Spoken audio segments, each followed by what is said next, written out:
बहुत बहुत स्वागत है, अभिनंदन है, आभार है आप सबका एजुकेशन लाभार्थ के चैनल में। मैं हर्ष प्रजापति से तो आप सबके समक्ष अति महत्वपूर्ण जानकारी के संदर्भ में इस वीडियो को पूरा देखना है। जिन्होंने भी अपना एमए एंट्रेंस एग्जाम हिंदी विषय से भरा है, ठीक है, जिनका भी सब्जेक्ट हिंदी है, जिनको एंट्रेंस एमए हिंदी से देना है, ठीक है, एडमिशन एमए हिंदी में लेना, तो ये बहुत इंपॉर्टेंट वीडियो है। A to Z जानकारी आपको मिल जाएगी। सबसे पहले बात करेंगे एलिजिबिलिटी क्राइटेरिया पे, उसके बाद फॉर्म की फीस कितनी रहती है, सीट्स कितनी होती है, एग्जाम का पैटर्न क्या होता है, उसके बाद सिलेबस क्या है, बुक कौन सी लेनी है, PYQ मॉडल पेपर कैसे मिलेगा, कट ऑफ कितनी जाती है, सेफ स्कोर क्या रहेगा, टॉपर्स के मार्क्स क्या रहेंगे, आपका टारगेट क्या होना चाहिए, इसके बाद गैप ईयर का प्रोविजन है कि क्या है, ठीक है, नेगेटिव मार्किंग है या नहीं, पहले ही बता दे रहा हूँ नहीं है। इसके साथ साथ हम बात करेंगे आपके हॉस्टल अलॉटमेंट का क्या प्रोसेस होता है, एडमिशन की फीस क्या रहती है। तो बहुत सी जानकारी आपको इस वीडियो के माध्यम में बताएंगे, मास्टर स्ट्रोक भी बताएंगे, तो बहुत ध्यान से वीडियो देखिएगा, सुनिएगा, समझिएगा। सबसे पहले बात करते हैं एलिजिबिलिटी क्राइटेरिया की। देखिए, अपने विषय संबंधित एलिजिबिलिटी क्राइटेरिया के लिए आपको इस टाइम फ्रेम पे आई बटन पे लिंक आ रही होगी, आप उसे वीडियो देख सकते हैं। डिस्क्रिप्शन में भी इस वीडियो की लिंक है।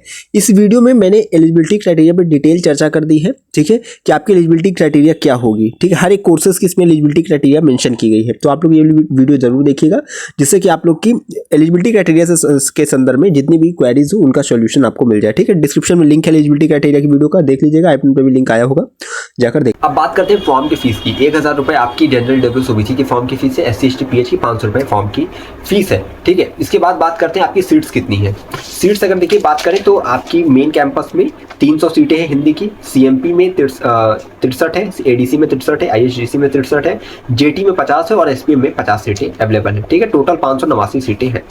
इसके बाद बात करते हैं एग्जाम के पैटर्न की। देखिए, जिन्होंने एक सब्जेक्ट से एप्लीकेशन फॉर्म भरा है, ठीक है, यानी जो एक सब्जेक्ट से एंट्रेंस का एग्जाम देने जा रहे हैं, उनके लिए क्या एग्जाम पैटर्न है पहले वो देखिए, उसके बाद 2 सब्जेक्ट वालों का ही बताएंगे, ठीक है। यहाँ पे देखो 100 क्वेश्चन आपके एग्जाम में आएंगे, ठीक है। 50 क्वेश्चन आपके GK GS Hindi English reasoning से रिलेटेड रहेंगे, 50 क्वेश्चन आपकी स्पेसिफिक सब्जेक्ट जिससे आप एंट्रेंस एग्जाम का फॉर्म भर रहे हो उससे रहेंगे, ठीक है। यहाँ ध्यान देना कि हर एक क्वेश्चन जो है 2 नंबर का रहेगा, पार्ट A का, ठीक है, और पार्ट B में जो स्पेसिफिक सब्जेक्ट से रिलेटेड आएंगे, ठीक है, जिस विषय से आपने एंट्रेंस का फॉर्म भरा है उसके प्रत्येक क्वेश्चन 4 नंबर के आएंगे, ठीक है। अब यहाँ पे अगर आप एक चीज देखोगे तो यहाँ पे 50 इंटू यहाँ पे 100 नंबर का पार्ट A हो जाता है, 200 नंबर का पार्ट B, ठीक है, दोनों को जोड़ देंगे 300 नंबर का यहाँ पे आपका एंट्रेंस एग्जाम का टोटल बनता है, ठीक है। तो जो बच्चे एक विषय से भर रहे हैं उनको कुल मिला के 100 क्वेश्चन देने हैं, ठीक है। और यहाँ पे 100 क्वेश्चन की आप देख सकते हैं मार्किंग किस प्रकार है कि 50 क्वेश्चन 2 नंबर के रहेंगे और फिर 50 क्वेश्चन 4 नंबर के रहेंगे, तो 200 + 100 यानी कि 300 नंबर का आपका एंट्रेंस एग्जाम रहेगा, ठीक है। तो ये आपका एग्जाम पैटर्न हो गया एक विषय वालों का। इसके बाद जो है जो 2 विषय से देने जा रहे हैं वो ध्यान से देख लें, ठीक है। देखो, जो 2 सब्जेक्ट से भर रहे हैं, यानी आप किसी भी सब्जेक्ट 1 में भी आपने अपना चूज किया, सब्जेक्ट 2 में भी चूज किया है, ठीक है। ग्रेजुएशन में आपने जो 2 सब्जेक्ट रखा है वो दोनों से आप एंट्रेंस एग्जाम का फॉर्म भर रहे हैं, तो आप 150 क्वेश्चन आएगा, ठीक है। 50 क्वेश्चन GK GS वही सेम चीज रहेगा। अब यहाँ 100 क्वेश्चन आते हैं जिसमें सब्जेक्ट 1 से 50 क्वेश्चन, ठीक है। यानी याद रखो, एक सब्जेक्ट से भरते हो तो आपका ये इतना पैटर्न हो जाता है, जब 2 सब्जेक्ट से भर देते हो तो ये एक और आ जाता है जिसमें आपका 50 क्वेश्चन सब्जेक्ट 2 से आ जाता है। वही चीजें रहती है कि 50 की जो इधर की जो 50 क्वेश्चन 4 मार्क के, फिर इधर 4 मार्क के, ठीक है। बस ये ध्यान रखना कि यहाँ पे कट ऑफ कैसे बनेगी। देखो, सब्जेक्ट 1 का जब रिजल्ट देखा जाएगा या कट ऑफ देखा जाएगा तो यहाँ GK GS का जो 100 नंबर इधर, उसके बाद सब्जेक्ट 1 का इधर, ये 300 में से आपकी कट ऑफ देखी जाएगी कि आपने सब्जेक्ट 1 में जिस भी कोर्स से आप सब्जेक्ट से आप सब्जेक्ट 1 भरे हो उसकी कट ऑफ बन जाएगी। सब्जेक्ट 2 की कट ऑफ कैसे बनेगी, फिर इसको ले आएंगे इधर, और यहाँ सब्जेक्ट 2 में जितना नंबर आया 200 में से, और इधर 100 में से जितना है इसको जोड़ के 300 में से आपका देख लिया जाएगा कि सब्जेक्ट 2 में कितना आपका नंबर आया है, ठीक। तो ये क्या हो गया, ये 2 सब्जेक्ट से फॉर्म भरने वालों को एग्जाम पैटर्न हो गया।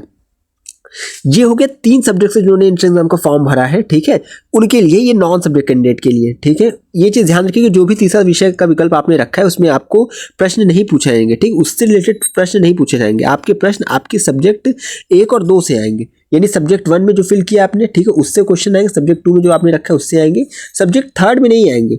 इन दोनों के नंबर से इसमें एडमिशन भले मिलेगा लेकिन इससे क्वेश्चन नहीं आएंगे 3rd वाले से। अब देखो पैटर्न क्या होगा, आपके जो टोटल क्वेश्चन रहेंगे वो 150 रहेंगे, ठीक है। सेम टू सेम रहेगा कि आपको 50 क्वेश्चन पार्ट A करेंगे GK GS Hindi English reasoning, 100 question में 50 क्वेश्चन सब्जेक्ट 1 से, 50 क्वेश्चन सब्जेक्ट 2 से, जो कि आपके ग्रेजुएशन के 2 साल लास्ट ईयर के जो 2 सब्जेक्ट हैं उसके रहेंगे, ठीक। इसके बाद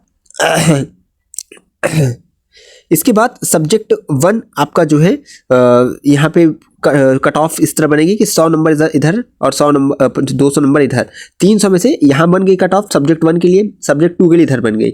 अब सब्जेक्ट 3 में अगर आपको एडमिशन चाहिए, क्योंकि आपने तीसरा विषय का विकल्प भी रखा है, चाहे तो आप सब्जेक्ट 1 में ले, 2 में ले, चाहे तो तीसरे में ले, बस ये है कि सब्जेक्ट 3 में जब एडमिशन लेंगे तो सब्जेक्ट 1 का नंबर सब्जेक्ट 2 का नंबर जोड़ के उसका आधा कर दिया जाएगा, ठीक है, जो आएगा उसने पे सब्जेक्ट 3 में एडमिशन होगा। तो इसे बोलते हैं नॉन सब्जेक्ट का जो है एडमिशन प्रोसेस। तो ये चीज़ें हो गई कि सब्जेक्ट 1 का नंबर जोड़ दें, सब्जेक्ट 2 का नंबर जोड़ दें, इसका आधा कर देते, तब सब्जेक्ट 3 में एडमिशन होता है, ठीक। तो नॉन सब्जेक्ट कैंडिडेट ये ध्यान रखेंगे, आप लोग चाहें तो एक सब्जेक्ट से भी एंट्रेंस एग्जाम का फॉर्म जो है, मतलब नॉन सब्जेक्ट कैंडिडेट ये याद रखेंगे, अगर आप चाहें तो आपने अगर जैसे 3 सब्जेक्ट भरा है, ठीक है, तो आप चाहें तो इस पहले में भी ले लें, दूसरे में भी ले लें, और अगर आप चाहें तो तीसरे में भी ले लें, ठीक है। लेकिन ये चीज़ याद रखें, जब तीसरे में लोगे तो इनके पहले का नंबर दूसरे का नंबर जोड़ के उसके आधा करके एडमिशन लेंगे, ठीक। तो ये इस तरह का एग्जाम का पूरा पैटर्न रहेगा मार्किंग। अब आपको अपनी स्क्रीन पे ऑफिशियल सिलेबस दिख रहा होगा हिंदी का, ठीक है, इसकी पीडीएफ आपको टेलीग्राम से मिल जाएगी। अब आप सोच रहे होंगे आपको बुक कौन सी लेनी है, तो बुक आपको यही वाली लेनी है और इसकी पीडीएफ खरीदनी नहीं कहीं से, पीडीएफ आपको टेलीग्राम पे मिल जाएगा, ठीक है। तो सिंपली जाकर टेलीग्राम पे डाउनलोड कर लीजिए, 1 रुपये नहीं देना है, हमेशा कहता हूँ फ्री ऑफ कॉस्ट हर चीज़ें मिलेगी। किसी की भी बैच मत ले लेना, किसी का कोचिंग मत ज्वाइन करना, पैसा मत खराब करना, केवल यूजी का पढ़ के पीजी में एंट्रेंस आता है, ठीक है, और उसको निकाल ले जाओगे, जबरदस्ती कोचिंग में मत परेशान होना। जितना इसमें दिया गया है, इसके साथ साथ पुष्कर पब्लिकेशन की और शिल्पी पब्लिकेशन की आपको पार्टी की, जिसमें GK GS Hindi English reasoning मिलेगी, उसकी बुक भी अपलोडेड है, जाके उससे पढ़िए, इससे पढ़िए, आपका काम कल्याण हो जाएगा। मॉडल पेपर भी आपको इसमें मिल जाएगा, ठीक है। ये चीजें हो गई। इसके बाद बात करते हैं कट ऑफ की। कट ऑफ कितना जाता है? कट ऑफ अगर देखिए बात करें हिंदी की तो 2023 में 118 गई थी, बाकी 2024 की बात करें तो यूआर की 122 थी, ईडब्ल्यूएस की 112 थी, ठीक है, ओबीसी की 110 थी, एससी की 100 थी, एसटी की 32.3 थी, ठीक है। हाईएस्ट स्कोर की बात करें तो यही टॉपर के नंबर की, तो 2024 में जिन्होंने टॉप किया तो उनका नंबर 158 था, और 2023 में जिन्होंने टॉप किया तो उनका नंबर 192 था। टॉपर के नंबर में इतनी गिरावट इसलिए ही दिख रही है आपको, क्यों? क्योंकि 2024 का पेपर हार्ड आया था, जनरल अवेयरनेस और जो है आपके करंट अफेयर वगैरह बहुत टफ पूछे गए थे, इसलिए जो चीज़ें थोड़ा मुश्किल हो गई थी। लेकिन हाँ, जो बच्चे हिंदी को पढ़ के गए थे अच्छे से सिलेबस, तो वो निकल गए थे। अब यहाँ बात करते हैं आपका जो है सेफ स्कोर क्या होता है। 150 अगर ले आ रहे हो तो सेफ हो, साथ ही साथ इससे भी कम रहोगे तो सेफ ही रहोगे, लेकिन ये है कि 150 कम से कम लेकर आइए, ठीक है। नहीं तो आप लोग का दिमाग अभी से कहेगा कि और भी कम लाएंगे। टारगेट आपका 170 से 180 का होना चाहिए। इसके बाद बात करते हैं गैप ईयर के प्रोविजन की। अगर 1 साल का गैप ग्रेजुएशन के बाद से तो 5% का नंबर कटता है, 2 साल का है तो 10%, 3 साल का है तो 15%। किसमें से कटेगा? जो नंबर आप ले आ रहे हो। किसमें? 300 में से मान लो 150 ला, तो 150 में से नंबर आपका कटता है, ठीक है। एग्जाम में जितना नंबर लाते हैं उसी के हिसाब से जो गैप को देखते हुए नंबर कटता है। 1 साल का 5%, 2 साल का 10%, 3 साल का 15%, ठीक है। इससे ज़्यादा कभी तो भी 15% नंबर कटेगा। इसके बाद एडमिशन की फीस की बात कर लेते हैं, 1 साल की कितनी होती है।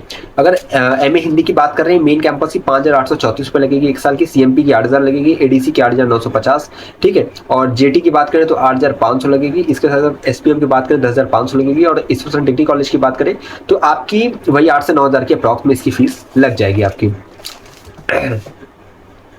अब बात करते हैं हॉस्टल अलॉटमेंट की। देखिए आपके डिपार्टमेंट में टॉप 10 बच्चे रहेंगे, ठीक है, मेरिट के आधार पर उन्हीं को हॉस्टल मिलता है। किसी में 5 को मिलता है, किसी में 6 को, और डिपार्टमेंट वाइज अपना अपना रहता है। लेकिन हाँ, अगर आपको हॉस्टल चाहिए तो आप 190 प्लस का टारगेट लेके चलना। अगर टॉपर के नंबर से आपका 10-15 नंबर पीछे तो आप सोचिएगा कि आपको हॉस्टल मिल जाएगा। टारगेट अच्छा बनाइएगा, ज़्यादा जिसका नंबर आएगा उसी के साथ में मेरिट के आधार पर जो है हॉस्टल आवंटित किया जाता है। तो जितने अच्छे बच्चे रहेंगे, जिन्होंने जो है अच्छा नंबर ले आए रहेंगे, उनको हॉस्टल मिलेगा। साथ साथ याद रखना, हॉस्टल की 2 ही रिक्वायरमेंट है। आपने अपने एप्लीकेशन फॉर्म में अपना हॉस्टल पे यस किया हो और उसके बाद आप अच्छा नंबर लिया तो आप हॉस्टल आपको मिल जाएगा। मास्टर स्ट्रोक की बात करें यहाँ पे तो आपको पार्ट बी पे ज्यादा फोकस करना है, यानी कि जो आपको हिंदी सिलेबस है उसको पूरा रट डालिए, पढ़ डालिए, जिससे कि आपका कल्याण हो जाए। इसके बाद आप पार्ट ए में जीके पे फोकस करिए, लूसेंट वगैरह ले लीजिएगा। इसके साथ साथ आप हिंदी इंग्लिश पे फोकस करिए वहाँ पे, और रीजनिंग पे फोकस करिए, इससे काम हो जाए। करंट में लास्ट 6 मंथ का पढ़ के जाइएगा, उससे ही आपका काम हो जाएगा। तो ये पूरी मास्टर स्ट्रोक आपका होने वाला है। स्ट्रैटेजी यही बनाइएगा, अच्छे से एंट्रेंस एग्जाम दीजिएगा। बाकी हमारी शुभकामनाएं आपके साथ, लगातार हर एक अपडेट के लिए चैनल से जुड़े, जिससे कि आपको A to Z अपडेट मिलती रहे। प्रवेश परीक्षा से लेकर आपके प्रवेश दिनांक तक हम आपके साथ नित्य दिन कदम से मिलाकर चलते रहेंगे। इसलिए कहता हूँ, अगर है इलाहाबाद विश्वविद्यालय में प्रवेश किया तो हम पर एक विश्वास, हमें विश्वविद्यालय के पास कोई भी खबर की खास पहुंचाते रहेंगे। आपके पास बहुत धन्यवाद, बहुत